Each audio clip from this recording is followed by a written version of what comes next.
Buenas tardes. Aquí estamos, una semana más de que estamos viendo lo que está ocurriendo en el mundo y sobre todo en nuestro país. Aquí siguen riéndose de nosotros, con lo cual vamos a pasar un poco de los temas que estamos viendo que no sirve para nada aquí. Se siguen riendo, nadie se queja, nadie dice nada, pues vamos a lo nuestro. Vamos a hablar un poco de cultura o de lo que hay en el mundo o lo que realmente nos interesa. Ver lo que pasa al otro lado, pero lo que pasa de verdad. No que nos engañe la prensa, que ya bastante cansados estamos y vemos que no es que no ocurra nada, que es al contrario, si hablamos mal nos cortan. Esa es la realidad. Hoy vamos a hablar del oro verde colombiano, vamos a hablar de las esmeraldas. Durante mucho tiempo fui amigo de Víctor Carranza. Víctor Carranza, el magnate, dueño de las minas de Muzo y fundador de los paramilitares, entre algunas cosas, ¿no? Y asesino de narcotraficantes.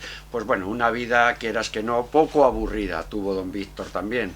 También pasó por la cárcel, como les suele ocurrir a todos, pero al fin y al cabo esas cárceles son jaulas de oro, donde viven y siguen manteniendo sus negocios. Allí le conocí con su secretario, con su sobrino Yesid, era el que estaba todos los días, entraba, salía, mantenían los negocios de compra-venta, ya saben lo que es este negocio.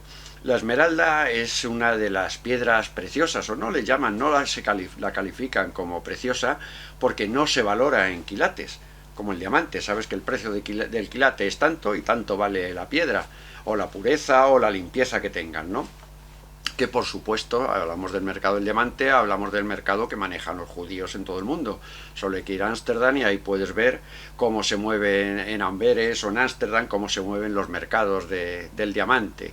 Pues esto es exactamente igual, solamente que estamos hablando de una piedra que no es preciosa y que el valor no es en quilates, el valor se lo da o se lo daba en su tiempo nuestro amigo Víctor Carranza, que murió hace poco más de dos años, 3 años, y era él el que decía lo que valía, y daba lo mismo. Había esmeraldas también en Tailandia, se venden piedras, la mayoría de las veces son engaños, ¿no? Si quieres comprar una piedra en Tailandia, te puedes traer un culo de botella que te dicen que vale una fortuna, y no te cobran la fortuna, te cobran media fortuna por ese culo de botella.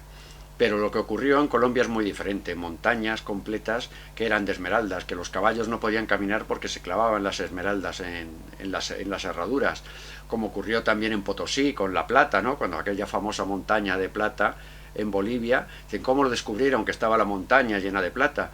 Pues un pastor haciendo una hoguera, hace una hoguera y ve como un río blanco que caía por debajo de la plata en la tierra, estaba ahí en la superficie. Son esas cosas que tenía la Gran América, ¿no? Esa riqueza escondida que tenía la Gran América. En Potosí, uno de los detalles de la montaña de plata en Potosí, es que decían que con la plata que se sacó de esa montaña se podía haber hecho un puente que uniera Europa con América. Y hoy, 300, 400 años después, todavía se sigue sacando plata de allí. Claro, la montaña ahora es un queso gruyère por dentro, ¿no? La han vaciado totalmente. Pero bueno, el ser humano es así. Cuando se habla de extinciones o de pérdidas que desaparecen en materiales o minerales, siempre está el ser humano por medio. El mundo nunca ha tenido eso, terminar con una especie hasta que apareció el ser humano, que le daba igual, cazaba, compraba, hacía, vendía y se lo comía o lo tiraba. Que al fin y al cabo somos culpables de todo, bien, pero salvadores no vamos a ser. Mientras seamos 8.000 millones de personas, no vamos a ser salvadores de nada. Y eso debemos de saberlo, no que nos lo cuenten. Ahora utilice lo eléctrico, que lo hace el contaminante chino. No, no nos engañen. Pero bueno, lo intentan, pero no lo consiguen. Eso es lo que debemos de saber. Y les voy a dejar ahora con el documental. Es un documental interesantísimo, con una entrevista con don Víctor Carranza, y ver cómo se fabrica todo, cómo se llega a las factorías de esmeraldas, lo que mueve aquello, y cómo una persona podía dar el valor a una piedra que teóricamente no lo tiene, pero tiene el valor que él dice que vale, y él es el que mueve el mercado. Quédense con eso. Un tipo que verán entrañable, pero uno de los más sanguinarios que pudo haber dado el mundo. Aunque yo no seré yo el que diga que era una mala persona. La relación que tuve con él fue excelente, conmigo se portó muy bien y al final, ¿qué es lo que terminamos diciendo? Que él me ayudaba, yo le ayudaba y siempre tuvimos muy buena relación. Que al fin y al cabo es lo que importa en esta vida, la relación, los amigos, que cuando van pasando los años se nos van quedando atrás, pero no importa porque ¿quién queda? Quedamos nosotros, queda la vida y sobre todo nos queda las ganas de vivir. Y aquí lo tienen las esmeraldas, cómo se mueve ese mundo y lo que realmente es. algo maravilloso, excelente, con poder y, como digo, al final, y con miedo. Esas son las cosas que funcionan. Muchas gracias. Con el descubrimiento del Nuevo Mundo, los europeos tuvieron que admitir que en América, lo fantástico y las leyendas también son realidad. Los mitos de la fuente de la eterna juventud y el paraíso terrenal cobran nueva vida, pero de todos ellos, ninguno fue tan real como el dorado.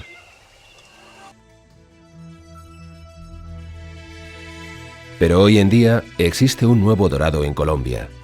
Es el oro verde, las esmeraldas. Las esmeraldas no empiezan a explotarse comercialmente hasta bien entrado el siglo XX. Durante los primeros años, las explotaciones son salvajes y se vuelan montañas enteras para conseguir las preciadas piedras. El Estado es quien se encarga de esta explotación y es un fracaso, ya que debido al alto nivel de corrupción no es rentable. Más tarde se conceden explotaciones privadas a 5 años, que son la debacle. Las montañas se derrumban y el desastre ecológico es total. Hasta que llega el tiempo de los grandes esmeralderos y las grandes concesiones. Las concesiones se amplían a 25 años y entre los magnates del negocio brilla un nombre sobre los demás: Víctor Carranza. Pero para los grandes narcotraficantes de los años 70 no pasa desapercibido este negocio, e intentan tomar el mando de la mayor cuenca esmeraldera de Colombia y del mundo, las minas de Muzo. El narco Rodríguez Gacha asesina a Molina, el socio de Carranza, en el intento de tomar la posesión del negocio.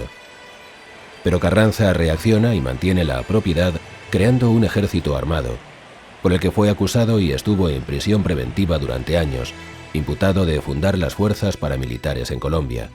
Eso sí, en una prisión de 5 estrellas, donde era visitado por todo tipo de dirigentes y personas importantes del país.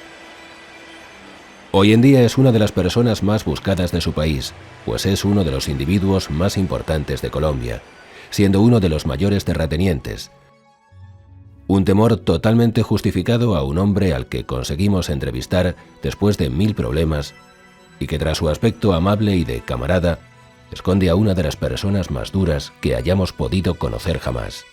Eso criticábamos, esta mañana les critiqué muy ampliamente. De, hombre, si somos 6 los que tenemos interés en el comercio, quedémonos los 6, no 180 que nos hacen daño. Pues 180 y somos 6, hay 172 que no les importa el negocio. ¿Cuántas empresas lo están son? desfigurando y están seguramente aprovechando para hacer cosas ilegales. Toda empresa, cuando quiere sociedad, cuando alguien quiere pertenecer a esa sociedad, hace una solicitud de ingreso. Y el día que hay una junta directiva, una asamblea, ponen en consideración de la junta o de la asamblea el ingreso de nuevos socios. Y ahí estudian y dicen quiénes pueden, porque llenan los requisitos, y quiénes no. Y estamos enfrascados ahí porque los funcionarios, para poder participar, ¿qué hacen ellos? Le dicen yo te ayudo, presenta una solicitud sobre esta zona, pero a mí me llevas en un porcentaje. Yo no puedo figurar, pero tú me haces un documento privado donde me llevas en el 10 o en el 15. Las minas de Muzo, la zona más peligrosa de Colombia. Aquí nos encontramos en plena ley del oeste. La zona del río minero es dura, donde la vida no es fácil. Los guaqueroas o personas que viven fuera de las concesiones tienen que limitarse a revolver entre los desperdicios de tierra y piedras que lanzan estas grandes concesiones después de buscar y rebuscar en ellas. Y a pesar de todo, algo se encuentra aún, lo suficiente para vivir, pues aquella esperanza de encontrar la esmeralda perfecta, la gota de aceite que puede retirar a un hombre para toda su vida con las grandes concesiones, ha desaparecido. Ahora se trabaja en túneles. Los avances de la técnica han conseguido que se pueda extraer la piedra de las entrañas de la tierra. Estos túneles, a más de 200 metros de profundidad, son como una tumba en vida. Para que se cree la esmeralda, tiene que haber agua sulfurosa, por lo que trabajar en estas profundidades, a más de 50 grados de calor, es algo inhumano. en galerías donde apenas es posible ponerse derecho. Tienen que estar aquí en turnos de 8 horas, sin salir para nada a la luz. 3 turnos al día durante los 365 días del año. La mina no para y los derrumbes son continuos. 2 bombas de seguridad achican el agua de los túneles. Si se paran, la mina se inundaría en minutos.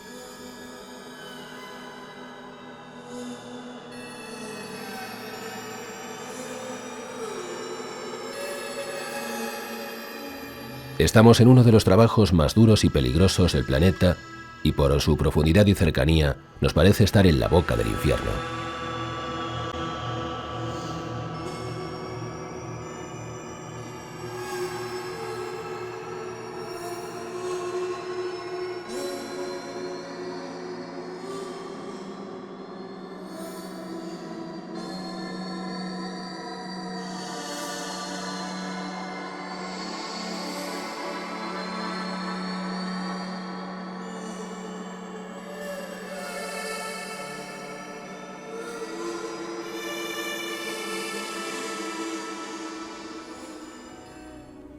Desde las minas se traen en helicóptero las esmeraldas a la zona franca de Bogotá.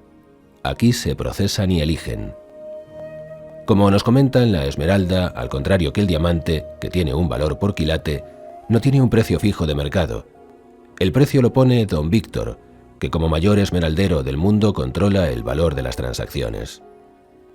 Una vez que llega la piedra a la factoría se clasifica y pasa a los mostradores donde se pule y corta, quedándolas de mejor calidad en manos expertas que llevan generaciones trabajándolas.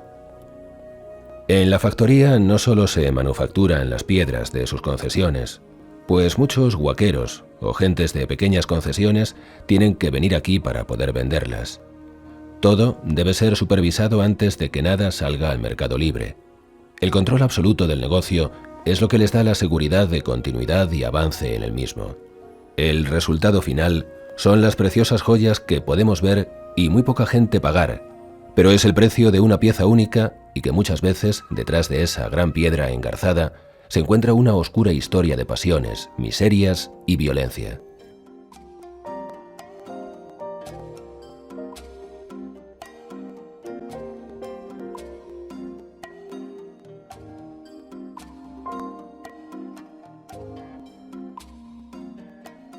El oro verde y Colombia es la principal productora de esta piedra preciosa. Según cuentan las crónicas, los primeros conquistadores se dieron cuenta de la existencia de esta piedra cuando sus caballos caían al suelo al caminar por las montañas. La piedra estaba al borde, en la tierra, salía a la superficie y los caballos se las clavaban en las herraduras. Algo que hoy en día es prácticamente imposible de encontrar. Hay que buscarlas en lo más profundo de la tierra. Una labor muy dura, pero que continúa dando a la esmeralda su leyenda negra, su miedo, su mito. Es la esperanza verde colombiana.